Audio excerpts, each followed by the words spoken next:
तो नमस्कार प्रिय विद्यार्थीगण, एक बार फिर से आप सभी विद्यार्थियों का हमारे YouTube चैनल पर बहुत बहुत स्वागत है। आज के वीडियो में हम देखने वाले हैं सूरदास के पद, जो कि आपके एग्जाम की दृष्टि से, परीक्षा की दृष्टिकोण से बहुत ही महत्वपूर्ण है। और यहाँ से क्वेश्चन, कहने का मतलब व्याख्या करने के लिए यहाँ से ज़रूर बनता है, प्रश्न यहाँ से आता है। तो जो पद्यांश दिया जाता है, गद्यांश और पद्यांश आता है व्याख्या करने के लिए। तो जो पद्यांश यानी कविता वाला खंड जो रहेगा, यहाँ से आ जाएगा, आता है। कुछ बहुत ही महत्वपूर्ण कुछ पाठ हैं जहाँ से हर साल क्वेश्चन आते हैं, हर साल व्याख्या करने के लिए आते हैं। जैसे कि पद हो गया, जिसको हम आज पढ़ाने चल रहे हैं। इसके बाद तुलसीदास का हो जाएगा वन पथ पर और धनुर्भंग, जिसमें से वन पथ पर से ज़्यादातर क्वेश्चन आते हैं, व्याख्या लिखने के लिए ज़्यादातर आया है। तो आज ये जो पद है, सूरदास का पद, यहाँ से बहुत बार पूछा जाता है और बहुत ही महत्वपूर्ण परीक्षा की दृष्टिकोण से है। इसको आप छोड़ेंगे नहीं, इसको जरूर पढ़ लेंगे। आज हमारे साथ अगर पढ़ेंगे तो आपका ये तैयार हो जाएगा, हमें पूरा विश्वास है। तो चलिए, सबसे पहले आपको संदर्भ लिखना पड़ता है। संदर्भ लिखना पड़ता है और इसी से एक प्रश्न करने के लिए रहेगा, संदर्भ रहेगा। इसके बाद इसी से व्याख्या करना है आपको, रेखांकित कर दिया जाएगा और उसी में से आपको व्याख्या पूछ लिया जाएगा, व्याख्या करिए। तो आप इस वीडियो को देखिए, इसमें हम लोग पूरा देखने वाले हैं, तो कोई दिक्कत नहीं होगा आपको। चलते हैं। सबसे पहले संदर्भ इसका लिखेंगे। तो संदर्भ में लिखेंगे, संदर्भ लिखने का तरीका अलग अलग सभी का होता है, आप अपने हिसाब से भी लिख सकते हैं, कई तरीके से लिखा जाता है। तो संदर्भ में लिखेंगे, मेन चीज़ इसमें दिखाना रहता है कि इसको लिखा कौन है और पाठ का नाम क्या है, कहाँ से लिया गया है। ठीक है, तो चलते हैं। संदर्भ हेडिंग डालेंगे सबसे पहले। तो आप संदर्भ हेडिंग डाल देंगे और इसमें हेडिंग डालने के बाद अब लिखना शुरू करेंगे। लिखेंगे प्रस्तुत पद्यांश। जैसे अगर पद्य है, कविता वाला है तो पद्य लिखेंगे, पद्यांश लिखेंगे। अगर गद्य कहानी का लिख रहे हैं तो गद्यांश लिखेंगे, गद्य खंड लिखेंगे। ठीक है, ऐसे लिखेंगे। तो इसमें लिख रहे हैं तो पद्य है, तो प्रस्तुत पद्यांश हमारी पाठ्यपुस्तक हिंदी के पद नामक पाठ से लिया गया है। इसके रचयिता सूरदास जी हैं। ठीक है, इसके रचयिता सूरदास जी हैं। तो आप जो काव्य वाले लिख रहे हैं तो इसमें आपको रचयिता लिखना है। रचयिता लिखिए, चाहे कवि लिखिए, ये दोनों लिख सकते हैं, कोई दोनों में से एक लिख सकते हैं। लेकिन अगर आप गद्य में लिख रहे हैं संदर्भ, तो उसमें रचयिता नहीं, उसमें लिखना है आपको, लेखक लिखना है। ठीक है, क्योंकि कहानी लिखी जाती है और काव्य जो होता है वो रचा जाता है। ठीक, इतना समझ में आया। अब चलते हैं, देखते हैं यहाँ से। चरण कमल बंदो हरिराई, जाकी कृपा पंगु गिरिलंग है, अंधे को सब कुछ दर्शाई, बहिरव सुने गूंग पुन बोले, रंक चले सिर छत्र धराई, सूरदास स्वामी करुणामय, बार बार बंदव तिह पाई। चरण कमल बंदो हरिराई। प्रस्तुत पद में कवि सूरदास जी कह रहे हैं कि भगवान श्री कृष्ण के कमल रूपी चरण की मैं बार बार वंदना करता हूं। चरण कमल बंदो हरिराई, चरण कमल यानी कमल रूपी चरणों की वंदना करता हूं। जाकी कृपा, जिनकी कृपा से पंगु गिरिलंग है, पंगु यानी लंगड़ा, गिर यानी गिर पर्वत को कहते हैं, लंघ है माने लांघ जाता है, यानी पार कर जाता है। जिनकी कृपा से लंगड़ा व्यक्ति पहाड़ को पार कर जाता है, अंधे को सब कुछ दर्शाए, और अंधे को सब कुछ दिखाई देने लगता है। बहिरव सुने, जो बहरा व्यक्ति है वो सुनने लगता है। गूंग पुन बोले, और गूंगा जो है वो फिर से बोलने लगता है। रंक चले सिर छत्र धराई, और रंक यानी भिखारी जो है, गरीब व्यक्ति जो है, राजा बन जाता है, यानी राज छत्र, मुकुट, सर पर मुकुट धारण करके चलने लगता है, राज छत्र धारण करके चलने लगता है। सूरदास स्वामी करुणामय, बार बार बंदव तिह पाई। सूरदास जी कहते हैं कि ऐसे करुणामयी स्वामी के मैं बार बार वंदना, उनके चरणों की बार बार वंदना करता हूँ।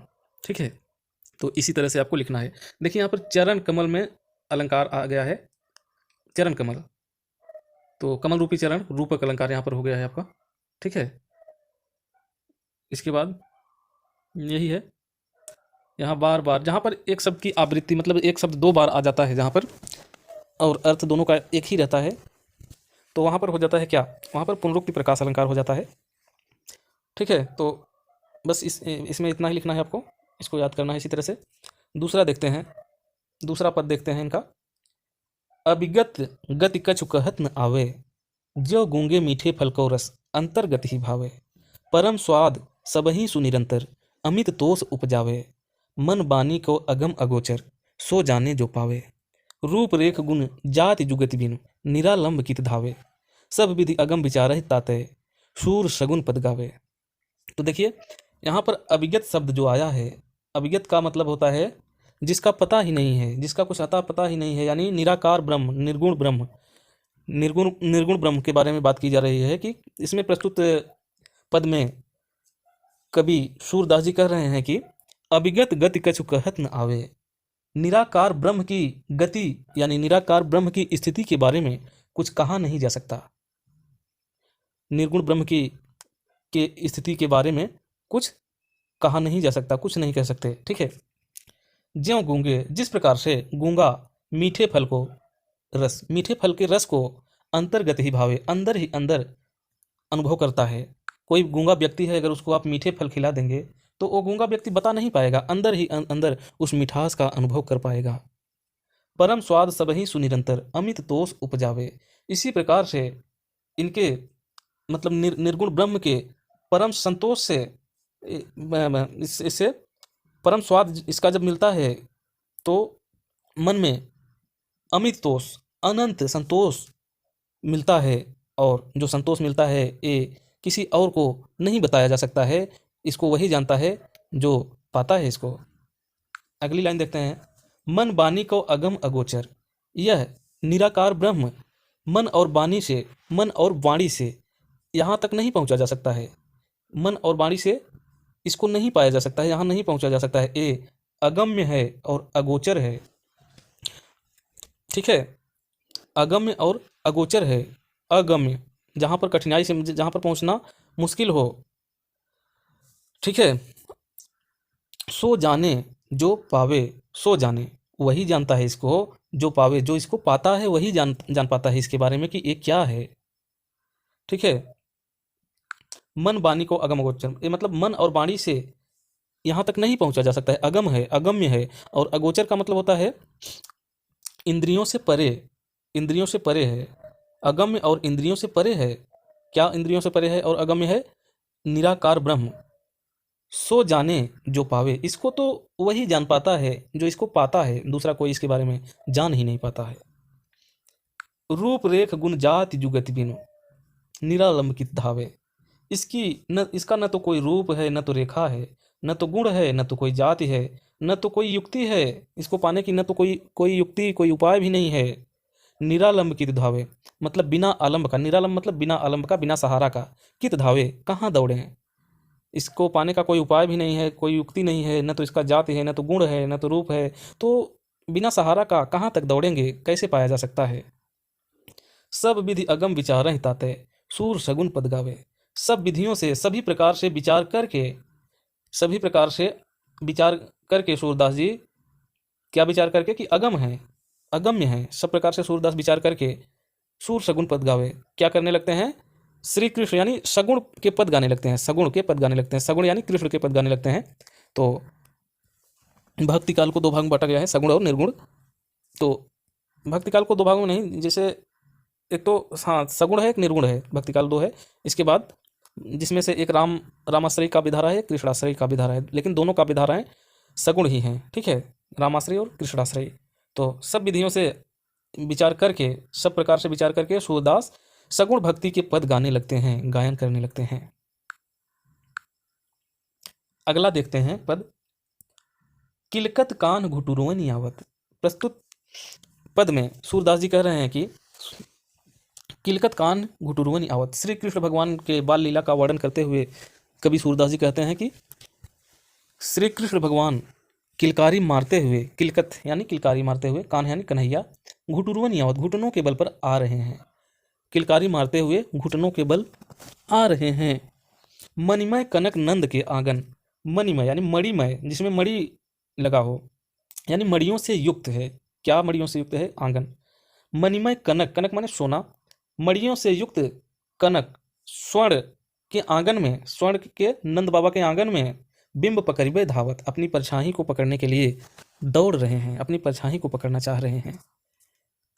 मणिमय कनक नंद के आंगन, मणियों से युक्त नंद बाबा के स्वर्ण आंगन में बिंब पकड़िबे धावत, अपना बिंब, अपनी परछाई पकड़ने के लिए दौड़ रहे हैं।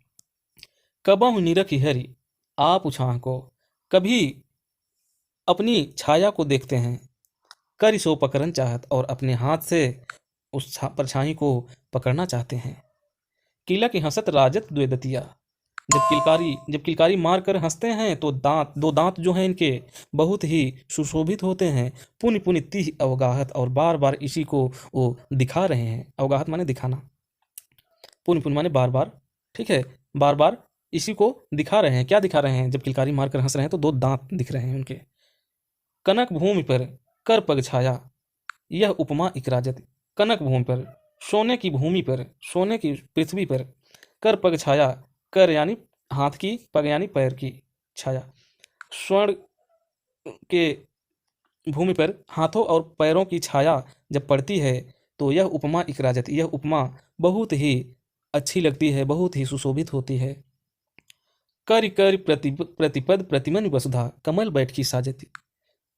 प्रतिपद, प्रत्येक पद मतलब जहां पर प्रत्येक पद, जहां पर प्रत्येक पांव उनके पड़ रहे हैं कृष्ण भगवान के।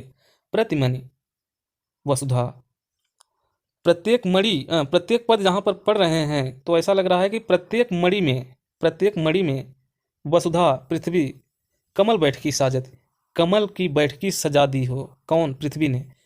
जहां जहां उनके पैर पड़ रहे हैं, प्रत्येक चरण जहां उनके पड़ रहे हैं, प्रत्येक मणि में ऐसा लग रहा है कि पृथ्वी ने, वसुधा माने पृथ्वी ने कमल की सेज सजा दी है कृष्ण को बैठने के लिए, कमल की बैठकी सजा दी है।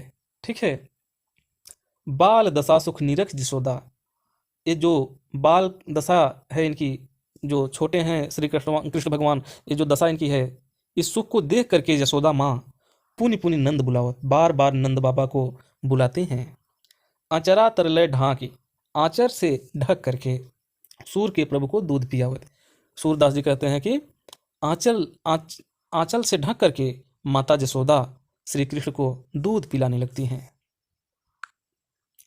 तो देखिए यहाँ पर कनक भूमि पर, यहाँ पर नहीं है, यहाँ देखिए कर कर प्रतिपद प्रतिमन वसुधा, तो यहाँ प की आवृत्ति होने के नाते अनुप्रास है, अनुप्रास अलंकार है। और कर कर यहाँ एक शब्द रिपीट हुआ है, यानी यहाँ पुनरुक्ति प्रकाश अलंकार हो जाएगा। ठीक है, यहाँ पर भी पुनि पुनि आया है, यहाँ पर भी आया है, तो पुनरुक्ति प्रकाश अलंकार भी है इसमें ज़्यादातर में, और अनुप्रास अलंकार है। ठीक है, आगे चलते हैं, आगे चलते हैं। तो यहाँ पर देखिए, यहाँ जो भगवान कृष्ण हैं, छोटे हैं अभी, और अपनी माँ से जिद करते हैं। क्या जिद करते हैं देखते हैं। तो मैं अपनी सब गाय चराए हूँ, कह रहे हैं कि माँ मैं भी अपनी सब गाय चराऊंगा, मैं भी गाय चराने जाऊंगा। अपनी माँ से जिद कर रहे हैं, हट कर रहे हैं, कह रहे हैं कि मैं अपनी सब गाय चराए हूँ, कह रहे हैं कि माँ मैं अपनी सब गाय चराने जाऊंगा, मैं भी अपनी गाय चराने जाऊंगा, कह रहे हैं। होत प्रात होत बल के संग जय हूँ, प्रात यानी सुबह होते ही बलराम के संग जाऊंगा, तेरे कहे न रहे हूँ, अब तेरे कहे से नहीं रहने वाला हूँ, तेरे कहने से नहीं रुकूंगा, मैं जाऊंगा। ग्वाल बाल गायन के भीतर, ग्वाल बालों के संग और गायों के बीच नैका डर नहीं लागत, थोड़ा सा भी डर नहीं लगता हमें। कृष्ण कह रहे हैं कि ग्वालों के संग में, ग्वाल बालों के संग में और गायों के बीच में हमको थोड़ा सा भी डर नहीं लगता माँ, मैं गाय चराने जाऊंगा। आज न सोओ नंद दुहाई, श्री कृष्ण भगवान कह रहे हैं कि आज हम नहीं सोएंगे। नंद बाबा का कसम खाकर कह रहे हैं, नंद बाबा का सौगंध खाकर कह रहे हैं कि आज हम नहीं सोएंगे अब रात में। रैन रहोगो जागत, रैन रैन माने रात, रहोगो माने रहेंगे जागत, आज हम रात भर जागते रहेंगे, सोएंगे नहीं हम। और ग्वाल सब गाय चराए हैं, मैं घर बैठे रहे हों, सभी ग्वाल बाल जो हैं वो गाय चराने जाते हैं और मैं घर बैठा रहूँगा। भगवान कृष्ण बचपन में मतलब छोटे हैं और जिद किए हैं माँ से, कह रहे हैं कि सभी ग्वाल बाल गायों को चराने के लिए जाते हैं, हम घर बैठे रहेंगे, नहीं हो सकता ऐसे। सूर श्याम तुम सोई रहो, अब सूरदास जी कह रहे हैं कि माता जसोदा भगवान कृष्ण से कह रही हैं कि अब तुम, हे श्याम अब तुम सो जाओ, अब तुम सो जाओ, प्रात जान मैं दे हूँ, प्रात यानी सुबह होते ही मैं तुम्हें जाने दूंगी, तुम सो जाओ अभी। इसमें देखिए, इसमें भगवान कृष्ण गाय चराकर आते हैं, उसके बाद थक जाते हैं। जब थक जाते हैं तो अपनी माँ से क्या कहते हैं देखते हैं। मैया हो न चरे हो गाय, हे माँ, हे माता अब हम गाय चराने नहीं जाएंगे। शीघ्रे ग्वाल घिरावत मोसो, सभी ग्वाल बाल घिरावत मोसो मतलब हमसे घिरवाते हैं, गायों को हमसे ही घिरवाते हैं। मेरे पाँव पिराए, मेरे पाँव दर्द करने लगे हैं। मुझसे ही सभी ग्वाल बाल गायों को घिरवाते हैं, दौड़ाते हैं हमको। मेरे पाँव दर्द करने लगे हैं माँ, मैं नहीं जाऊँगा अब गाय चराने के लिए। जौ न पत्याहि पूछ बलदाऊ, अगर मेरे ऊपर विश्वास नहीं है तुमको माँ तो पूछ बलदाऊ, तुम बलदाऊ से, बलराम भैया से पूछ लो। अपनी सौंध दिवाई, अपनी कसम धरा करके, अपनी सौगंध धरा करके बलराम भैया से पूछ लो अगर मुझ पर विश्वास नहीं है तो। यह सुनी माई जशोदा ग्वालिन, जब माँ यह सुनती है अपने बच्चे के मुंह से, भगवान कृष्ण के मुंह से जब ये बात माँ सुनती है, जशोदा सुनती है, तो ग्वालिन ग्वालों के ऊपर गाली देते हुए क्रोध करने लगती है। कौन? माँ जसोदा। मैं पठवती अपने लड़का को आवे मन बहराए, मैं तो अपने बच्चे को, मैं तो अपने छोटे से बालक को मन बहलाने के लिए भेजती थी। सूर श्याम मेरो अति बालक, सूरदास जी कहते हैं कि माँ जसोदा का कहना है यहाँ पे कि मेरा अति बालक, छोटा सा बालक था, मेरा छोटा सा बालक है, नन्हा सा बालक है। मारत ताहिर गाय, और ये लोग दौड़ा कर मार रहे हैं, मार डाल रहे हैं, दौड़ा कर परेशान कर दे रहे हैं। तो इसमें यही था, इसकी व्याख्या थी यही। अगला देखते हैं। सखी री मुरली लीजे चोरी, इसमें एक सखी दूसरी सखी से कह रही है। इसमें जब श्री कृष्ण मुरली से अपने बहुत ज़्यादा प्रेम कर रहे हैं और गोपियों के ऊपर ध्यान नहीं दे रहे हैं, वो अपनी मुरली में मस्त हैं, क्योंकि मुरली बजाते थे और मुरली से बहुत ज़्यादा प्रेम थे उनका, मतलब प्रेम बहुत ज़्यादा करते थे। ठीक है, तो मुरली पर ध्यान उनका ज़्यादा रहता है, इसलिए सखियाँ, एक सखी दूसरी सखी से कह रही है कि हे सखी, सखी री मुरली लीजे चोरी, हे सखी कन्हैया की मुरली को चुरा ली जाए। कह रहे हैं कि कन्हैया की मुरली को चुरा लेते हैं हम लोग, चलते हैं। जिन गोपाल की इन्हें अपने बस, जिन्होंने गोपाल यानी श्री कृष्ण को अपने बस में कर लिया है, कौन कर लिया है? मुरली कर लिया है। प्रीत सबन की तोड़, और सभी से, हम सभी से इन्होंने प्रेम को तोड़ दिए हैं, मुरली के बस में हो गए हैं। तो छिन एक घर भीतर निस्बासर धरत न कबहू छोर, छिन एक घर भीतर निस्बाहर, बाहर एक पल के लिए भी ये घर के भीतर निस्बाहर, और रात दिन साथ लिए रहते हैं, न तो घर में रखते हैं न तो बाहर रखते हैं। धरत न कबहू छोड़, कहीं कहीं छोड़ते नहीं हैं, अपने साथ लेकर फिरते रहते हैं। कबहू कर यानी हाथ, कर माने हाथ, कबहू हाथ में, कभी हाथ में लिए रहते हैं, कबहू अधरन, कभी होठों पर रखते हैं। कट कबहू खोसत जोरी, और कभी कमर में खोस लेते हैं। ना जाने कछु मेल मोहिनी, एक सखी दूसरी सखी से कह रही है कि ना जाने, पता नहीं क्या मेल मोहिनी, पता नहीं कौन सी मोहिनी राखे अंग अंग अंग भर, पता नहीं कौन सी मोहिनी इसमें है मुरली में, जो ये अंग अंग में बसा कर रखते हैं इसको। सूरदास प्रभु का मन सजनी, सूरदास प्रभु का मन सजनी, बधियों राग की डोर। सूरदास जी कह रहे हैं कि सूरदास प्रभु को मन सजनी, बधियों राग की डोर। सूरदास जी कह रहे हैं कि एक सखी दूसरी सखी से कह रहे हैं कि हे सखी, इनके मन तो इसी मुरली से बंध गए हैं, इसी के राग से, इसी के प्रेम से बंध चुके हैं भगवान कृष्ण। अगला पद देखते हैं। उद्धव मोहि ब्रज बिसरत नाही, देखिए यहाँ पर श्री कृष्ण जो हैं उद्धव से बता रहे हैं ब्रज के बारे में। ब्रज से जब मथुरा श्री कृष्ण चले जाते हैं तो ब्रज की इनको बहुत याद आती है, बहुत याद सताती है ब्रज की। किसको? भगवान कृष्ण को। जब ब्रज की बहुत याद सताती है तो अपने मित्र, अपने दोस्त उद्धव से कह रहे हैं, अपने मन की व्याकुलता को व्यक्त करते हुए उद्धव से कह रहे हैं। क्या कह रहे हैं देखते हैं। उद्धव मोहि ब्रज बिसरत नाही, कह रहे हैं कि हे उद्धव, हमें तो ब्रज भूल ही नहीं रहा है, हमें ब्रज भूल ही नहीं पा रहा है, हम ब्रज को भूल ही नहीं पा रहे हैं, क्या करें। वृंदावन गोकुल वन उपवन, वृंदावन के गोकुल और वन उपवन, उपवन मन बगीचा, सघन कुंज की छाही और घने वृक्षों की छाया हम भूल नहीं पा रहे हैं उद्धव। प्रात समय माता जसुमति अरु, प्रात समय, सुबह के समय, माता जसुमति अरु, नंद देखी सुख पावत। जब सुबह होता था तो प्रात होत माता जसुमति, और प्रातः मतलब सुबह होते ही माता जसोदा और नंद बाबा को देखकर जो सुख मिलता था वो नहीं भूल पा रहे हैं। माखन रोटी दह्यो सजायो, माखन रोटी और दही सजा करके अतिहित साथ खवावत, मतलब सभी को एक साथ में खिलाती थी। कौन? माँ जसोदा। गोपी ग्वाल बाल संग खेलत, गोपियों के साथ में और ग्वाल बालों के संग खेलते खेलते सब दिन हंसत सिरात, सब मतलब पूरा हमारा दिन हंसते खेलते बीत जाता था। सूरदास धनी धनी ब्रजवासी, जिनसो हित जदुतात, सूरदास जी कहते हैं कि ओ धन्य है ब्रज के वासी, वो ब्रज के वासी धन्य हो गए हैं। क्यों धन्य हो गए हैं? जिनसो हित जदुता, जिनके हित की चिंता स्वयं भगवान कृष्ण को है, अर्थात भगवान कृष्ण जिससे इतना प्रेम कर रहे हैं उसका तो भाग्य ही खुल गया है, वो धन्य हो गए हैं। आगे देखते हैं। उधव मन न भये 10-20, एक हुतो सो गयो श्याम संग को औराधे ईस। इंद्रिय शिथिल भई केशव बिनु, ज्यों देहि बिनु शेष। आशा लाग रहत तन श्वासा, जीवहि कोटि बरीस। तुम तो सखा श्याम सुंदर के, सकल जोग के ईश। सूर हमारे नंद नंदन बिनु, और नहीं जगदीश। उधव मन भये 10-20, इसमें गोपियां उद्धव से कह रही हैं। जब श्री कृष्ण ने उद्धव से संदेश भेजा था कि मतलब इतना प्रेम जब कर रही हैं गोपियां, तो उन गोपियों को समझाने के लिए उद्धव को श्री कृष्ण भेजते हैं मथुरा से। यहाँ ब्रज में जब भेजते हैं, उद्धव को भेजते हैं श्री कृष्ण समझाने के लिए, तो देखिए तब गोपियां उद्धव से क्या कहती हैं। उद्धव मन भय 10-20, जब समझाते हैं उद्धव की है, मतलब गोपियों को समझाते हैं कि ये छोड़िए, जो मतलब इनके प्रेम में इतना पागल हैं, इनको छोड़िए। क्या करने के लिए कह रहे हैं? कह रहे हैं कि निर्गुण ब्रह्म की उपासना करिए, कह रहे हैं। उद्धव कह रहे हैं कि ब्रह्म में लीन हो जाइए, ब्रह्म की उपासना करिए, इन पर ध्यान करिए। तो इस पर गोपियां कह रही हैं, उद्धव मन भय 10-20, है उद्धव हमारे मन 10-20 नहीं है, हमारे पास भी एक ही मन है। जैसे सभी के पास एक मन होते हैं, उसी प्रकार से हमारे भी एक ही मन है। 10-20 मन हमारे पास 10-20 मन थोड़ी हैं, एक ही मन है हमारे पास।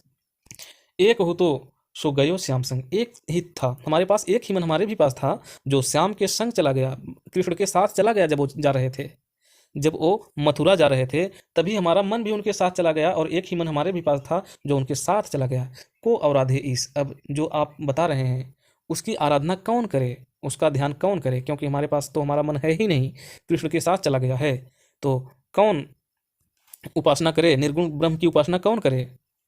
इंद्रिय शिथिल भई केशव बिन, हमारी इंद्रियां शिथिल हो गई हैं केशव के बिना, कृष्ण के बिना हमारी इंद्रियां ढीली पड़ गई हैं, शिथिल हो गई हैं। ज्यों देहि बिनु शीश, जिस प्रकार से सिर के बिना देह की स्थिति हो जाती है, जैसे देह शरीर से सिर काट कर अलग कर लिया जाता है, वही स्थिति होती है हमारी अगर हम कृष्ण से दूर होते हैं।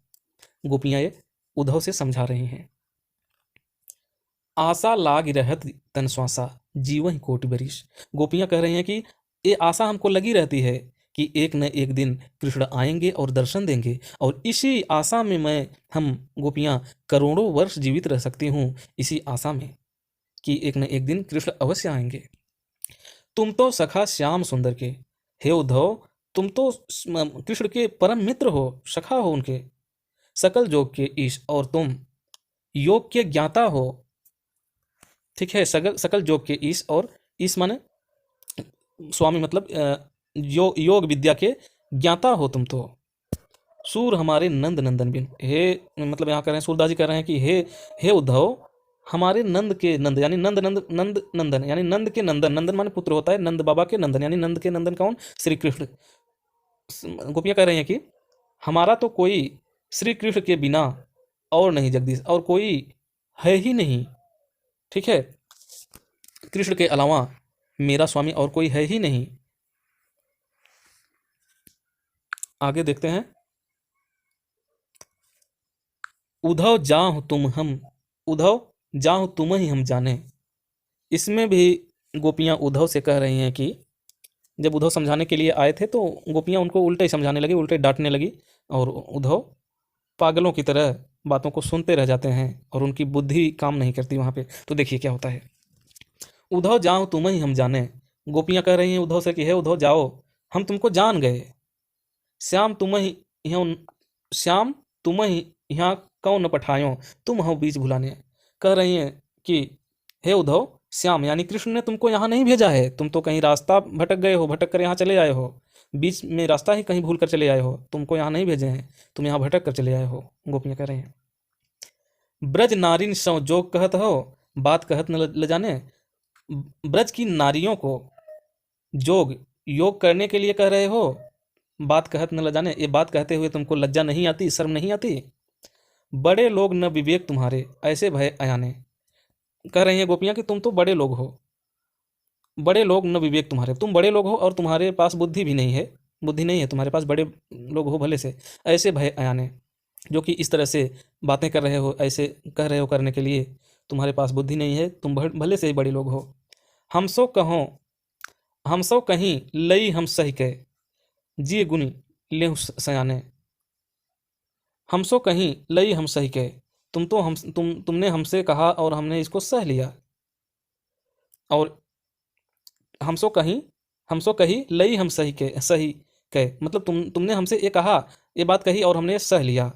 जी गुनी ले सयाने, और इस बात को कह करके तुम बड़ा चतुर अपने आप को समझ रहे हो, सयाना समझ रहे हो। कह अबला, कह अबला कह दशा दिगंबर, मस्ट करो पहचानो पहचाने। कह अबला, कहाँ मैं, कहाँ हम लोग अबलाएं, अबला यानी नारियां, कहाँ हम अबलाएं, कहाँ दशा दिगंबर, कहाँ तुम योग की बात कर रहे हो। दशा दिगंबर, दिगंबर का मतलब निर्वस्त्र, मतलब योग जब करते हैं तो वस्त्र वस्त्र नहीं रहता है। ठीक है, कहाँ अबला, कहाँ हम अबलाएं हैं, और तुम किस चीज़ की बात कर रहे हो, तुमको पता नहीं, योग की बात कर रहे हो हमसे। मस्ट करो पहचानो, चुप रहो, चुप रहो उद्धव, हम तुम्हें पहचान गई। साच कहो तुमको अपनी सौ, बूझत बात निदाने। अब गोपियां कह रहे हैं कि सच सच बता दो। अच्छा, साच कहो तुमको अपनी सौ, अपनी सौ, अपनी सौगंध, हमारी सौगंध है तुम्हें, और सच सच बता देना। बूझत बात निदाने, और मेरी बात को मैं मतलब जो कह रही हूँ उसका सच सच उत्तर बता दो। निदान मतलब निदान करना, मतलब बताओ इसका उत्तर बताओ जो पूछ रही हूँ। कसम धराकर कह रही हैं गोपियाँ कि साच कहो, सच सच कहो, तुमको अपनी सौ, तुम मतलब अपनी सौ, अपनी सौगंध है। बूझत बात निदाने, और मेरी बात का सही सही जवाब दो, उत्तर दो, निदान करो। सूर श्याम, सूर श्याम जब तुम्हें पठायो, तब न कहूँ मुस्काने। सूरदास जी कह रहे हैं कि गोपियाँ उद्धव से कह रहे हैं कि हे उद्धव, जब श्री कृष्ण तुमको यहाँ पठा रहे थे, यहाँ भेज रहे थे, तब न कहूँ मुस्काने, तब क्या थोड़ा सा मुस्काए नहीं थे। तो ये यहाँ ये भी हो गया। कितना है अभी, चलो 2 है इसमें।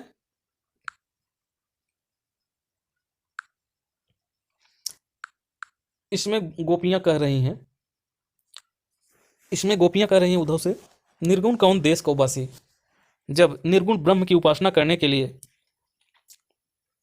निर्गुण ब्रह्म की उपासना करने के लिए गोपियों को कह रहे हैं, कौन कह रहे हैं, कृष्ण के मित्र। कृष्ण के मित्र कौन, कृष्ण के मित्र कौन है, उद्धव है ना। हाँ, तो उद्धव गोपियों को कह रहे हैं, क्या कह रहे हैं उद्धव गोपियों से, कि निर्गुण ब्रह्म की उपासना करने के लिए कर रहे हैं। तो इस पर गोपियां उल्टा ही इनसे प्रश्न कर रही हैं। क्या प्रश्न कर रहे हैं देखते हैं। निर्गुण कौन देश को वासी, गोपियां कह रही हैं कि जो जिस निर्गुण की बात कर रहे हो उद्धव तुम, वो निर्गुण किस देश का वासी है, किस देश का रहने वाला है वो निर्गुण निराकार ब्रह्म। मधुकर कह समझाए सौदे, बूझत साच नहा से। मधुकर, मधुकर यहाँ पर उद्धव के लिए शब्द आया है कि कह रहे हैं कि हे मधुकर, हे उद्धव, कह समझाए सौदे, बूझत साच नहा से। मतलब कह रहे हैं कि मधुकर कहीं समझाए सौदे, मतलब तुमको मैं समझा कर कहती हूँ और कसम है। बूझत साच न हंसी, और सही कह रही हूँ, उसको हंसी मत समझना, मजाक मत समझना, सच सच पूछ रही हूँ।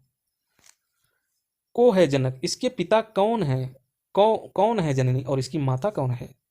कौन नारी कौ दासी, और इसकी नारी, इसकी पत्नी कौन है, और इसकी दासी कौन है। कैसे बरन, इसका वर्ण कैसा है, भेष है कैसो, और इसकी भेषा कैसी है, वेशभूषा कैसी है। कहीं रस में अभिलाषी, और एक किस रस में अभिलाषा करने वाला है, किस रस में अभिलाषा इच्छा रखने वाला है। पावे गो पुन कियो आपनो, जौर करे गोगासी। गोपियाँ कह रही हैं उद्धव से, हड़का रही हैं, समझ लीजिए कि कह रहे हैं कि हे उद्धव, अगर पावे गो तुम तो पाओगे, क्या पाओगे, पुन कियो आपनो, अपना किया हुआ तुम पाओगे, जौर करे गोगासी, अगर हमारे साथ कुछ गलत कर रहे हो, छल कर रहे हो, तो तुम अपनी करनी का फल स्वयं पाओगे।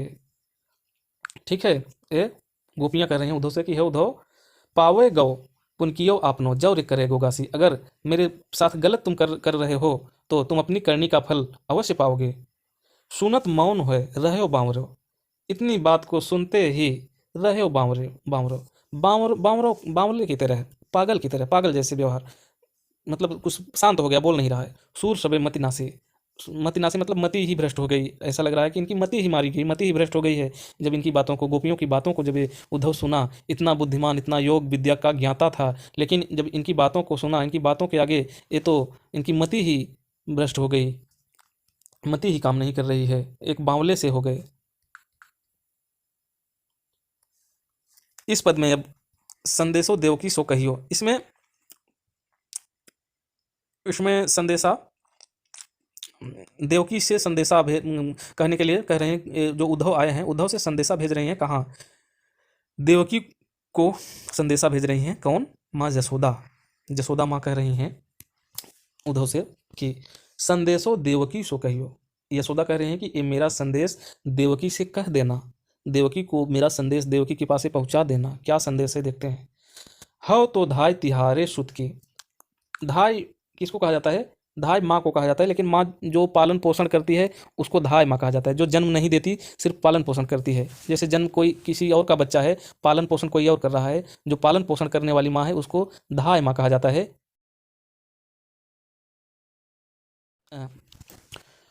देवकी तो इनकी माँ है, और यशोदा जो थी वो धाय माँ थी। धाय कहा जाता है जो पालन पोषण करने का मतलब, यशोदा सिर्फ पालन पोषण करने की थी। ठीक है, तो कह रहे हैं कि संदेशो देवकी सो कहियो, इस संदेश को हमारे कह रहे हैं कि हमारे संदेश को देवकी से कह देना। हो तो धाय तिहारे सुत की, मैं तो तुम्हारे सुत यानी पुत्र की धाय माँ हूँ, यानी पालन पोषण करने वाली माँ हूँ तुम्हारे पुत्र की। सिर्फ मया करत ही रही हो, और मैंने उनकी मया यानी मोह बहुत ज़्यादा किया है उनका। यद्यपि टेव तुम जाने थी उनकी, कह रही हैं कि यद्यपि तुम उनकी जिद तो जानती हो। ये सौदा कह रही हैं देवकी के लिए, भेज रही हैं संदेशा कि तुम तो उनकी टेक को जानती हो कि कितने जिद्दी हैं कृष्ण। तब मोही कहीं आवे, फिर भी मैं ये कह रही हूँ। ठीक है, यद्यप टेव तुम जानती उनकी, यद्यप तुम तो उनकी टेव यानी जिद को जानती ही हो, तब मोही कहीं आवे, फिर भी मैं तुमसे ये कहना चाह रही हूँ, कह रही हूँ। प्रात होत मेरे लाल लड़ते, प्रात यानी सुबह होते ही मेरे लाडले लाल, मेरे छोटे मेरे बच्चे कृष्ण, लाडले कृष्ण माखन रोटी भावे, उनको कृष्ण को माखन रोटी भाता था। सुबह होते ही कृष्ण को माखन रोटी बहुत पसंद था। तेल उबटनो अरुतातो जल, तेल तेल उबटनो, तेल और उबटन से, अरुतातो जल और गर्म जल को देख करके ताहि देख भजी जाते, इसको देख करके वे भाग जाते थे, दूर भाग जाते थे। क्या क्या, कैसे भाग जाते थे? तेल उबटनो अरुतातो जल, तेल और उबटन से तथा गर्म जल से ताहि देख भज जाते, इसको देखकर ही ये दूर भाग जाते थे। जोई जोई मांगत, जो जो मांगते थे सोई सोई देती, वो लाकर मैं इनको देती थी। क्रम क्रम करके नहाते, क्रम क्रम धीरे धीरे करके तब ये नहाते थे। सूर पथिक सुन मोहि रैन दिन, बढ़्यो रहत उर सोच। सूरदास जी कह रहे हैं कि हे पथिक, हे मतलब जिसे संदेशा भेज रही हैं उद्धव से, सूर पथिक सुन मोहि रैन दिन। सूरदास जी कह रहे हैं कि हे, सूरदास जी कह रहे हैं कि जसोदा माँ कह रही हैं उनसे कि हे पथिक सुन मोहि रैन दिन, हम रात दिन सुनो, हम रात दिन बढ़्यो रहत उर सोच, हमारे हृदय में यही सोच बढ़ती रहती है। क्या बढ़ती रहती है?